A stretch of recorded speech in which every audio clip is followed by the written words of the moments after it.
ya guys, ini paling rusuh. Ini kandang, ya Allah, kentut telah meninggal. Aduh, si kentut ini nggak ada perban lagi.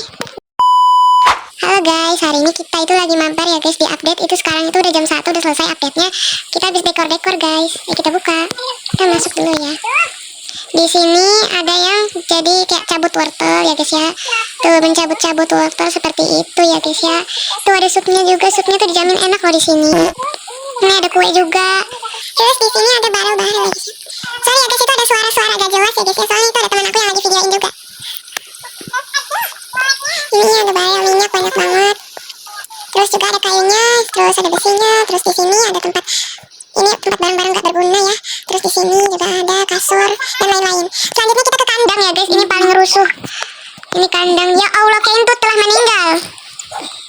Aduh, si kentut ini nggak ada perban lagi. Ini nggak ada perban, kita belum ekspor. Ini ada yang namanya timun, ya guys, ada yang namanya bagong, ada yang namanya popcorn. Nggak ada perban, nggak punya. Di bawah dong. Terus ini ada ayam-ayam